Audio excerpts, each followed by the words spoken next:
अंतर की ओर यात्रा करने के लिए निकले।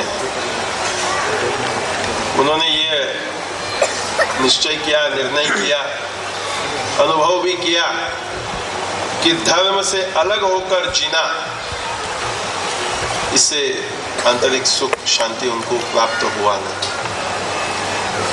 तो पुनः बहुत स्थानों से लोग प्रयास कर रहे हैं कि मनुष्य जाति जो है धर्म को लेकर ही चले। आदि शंकराचार्य जी महाराज ने कहा है, दुर्लभम त्रयमेव एतद् देवानुग्रहेतुकम् मनुष्यत्वम् मुमुक्षुत्वम् महापुरुष संश्रय, कि इस जीवन में ये तीन बात दुर्लभ है। एक, इस शरीर में आकर मनुष्य धर्म जो है, मनुष्य धर्म को उसका पालन करना। मनुष्य धर्म में यह भी आता है कि हम प्रयास करें समझने का, जानने का, कि यह जो शरीर मुझे प्राप्त हुआ है, मनुष्य शरीर, इसमें मुझे करना क्या है। इसी विचार को लेकर 50 वर्ष पूर्व यह आश्रम, ये मंदिर की स्थापना हुई कि बम्बई जैसे बढ़ रही जो शहर है, यहाँ पर भी आध्यात्मिकता बना रहे। इसी उद्देश्य से हमारे ब्रह्मलीन महाराज श्री ने यहाँ आश्रम स्थापना किया कि मनुष्य बाहर दौड़ता रहे, परंतु बाहर की दौड़ के साथ अपने अंतर के विचार को भी जो है बनाए रखे कि मैं कौन हूँ, क्या हूँ, क्या करना है। बाहर ठीक है, कर्म अनुसार, प्रारब्ध अनुसार हमको सब कुछ प्राप्त होता है, परंतु उससे हमको कुछ वास्तविक जो हमारे साथ जाएगा वो तो प्राप्त होता नहीं। परंतु क्या प्राप्त करना है, ये जानने के लिए, ये समझने के लिए जो महापुरुष, जो संत जन है, अपने देश में जो विद्वान संत जन हुए, उनके सानिध्य में रहकर, उनके पास रहकर उनसे हम वो ज्ञान प्राप्त करें कि मैं कौन, इस जीवन में आकर मुझे करना क्या है। कमाता सब कोई है, जो भी हम कर्म करते हैं वो अन्य भी करते हैं, परंतु मनुष्य होते हुए मुझे क्या करना है। हमारा धर्म, हमारा शास्त्र कहता है कि नहीं, हमारा जो खोटा अहंकार है, झूठा अहंकार है, उसको हम नष्ट करें, उसको हम छोड़ें, और हमारा जो सत्य स्वरूप है उसको हम समझें, उसको हम जानें। तो हम यही प्रयास हमारे जीवन में करते रहे कि मेरा सत्य स्वरूप, मेरा सच्चा स्वरूप क्या है। बाहर जो कुछ भी हम करें, परंतु अंतर का जो हमारा साधना है, जिज्ञासा है, उसको हम जागृत रखें। जैसे जैसे वो जागृति बढ़ते जाएगी, वैसे वैसे ही बाहर जो हमारी दौड़ है वो कम होते जाएगा, और अंतर का जो ज्ञान है वो बढ़ते जाएगा, और अंतर हमारे जो सुख है, शांति है, वो हमें जो है प्राप्त होगा। यही हमारे संत जन चाहते हैं, यही हम सबका प्रयास है कि मैं अपने आप को जानूं, मैं अपने आप को समझूं। तो इस वर्तमान युग में भी धर्म जो हमको पहले से देते आया है, आज भी धर्म हमको वही देगा। धर्म में कुछ परिवर्तन हुआ नहीं, परिवर्तन हुआ है हमारे में। तो पुनः हमको परिवर्तन करना है, तो हमको अपने आप को परिवर्तन करना है कि हमको धर्म जैसा है वैसे ही उस धर्म को हमको लेकर चलना है। उस धर्म को छोड़कर नहीं, उस धर्म को साथ लेकर चलना है। तो ऐसा अगर हम धर्म को साथ लेकर अपने जीवन को बनाएंगे तो अवश्य ही हमारा जीवन जो है पूर्ण होगा, पूर्ण रहेगा, और पूर्ण में ही पुनः हम मिल जाएंगे।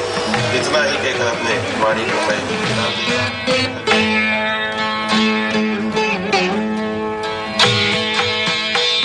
स्वामी स्वतंत्रतानंद जी महाराज, गुजरात।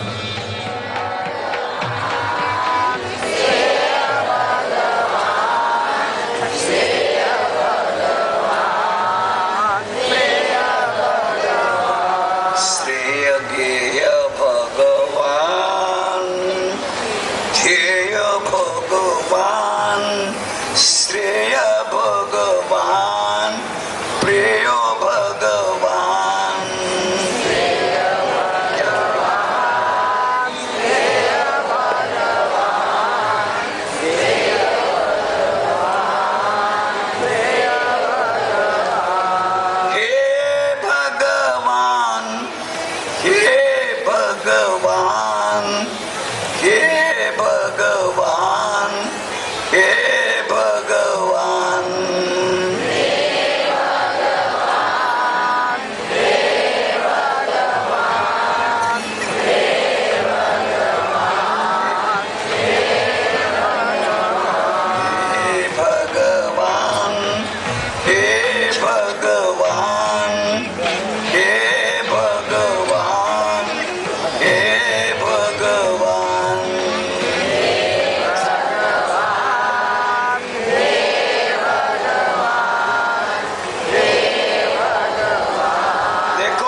भगवान की बात करते हैं, भगवान क्या चीज है, उसकी पुकार करते कि हे भगवान। महामंडलेश्वर श्री स्वामी विश्वेश्वरानंद जी महाराज संन्यास आश्रम। दबाने के लिए आज कितनी ही प्रवृत्तियां चलती हैं, आप सब लोग जानते हैं। और उन प्रवृत्तियों का मुकाबला करने वाले अगर कोई संगठन है, राजनीतिक संगठन है, जो खुले रूप से स्वीकारता हो, गर्व से कहो हम हिंदू हैं, ऐसे हिंदू हृदय सम्राट बाला साहब ठाकरे, उनके सुपुत्र यहाँ पर दर्शनार्थ आए हैं।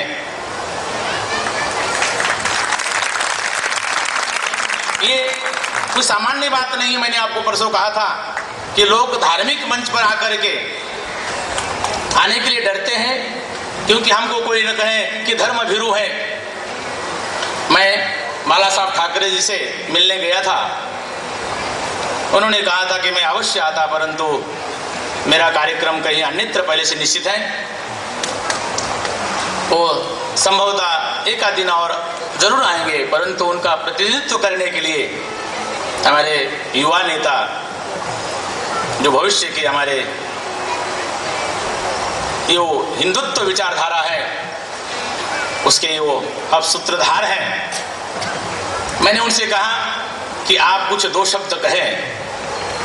उन्होंने कहा कि मैं यहाँ पर आशीर्वाद ग्रहण करने आया हूँ, मैं यहाँ पर कुछ बोलने नहीं आया हूँ। ऐसा जो विनयशील स्वभाव, इसका नाम है हिंदुत्व। लोग समझते हैं कि केवल शिवसेना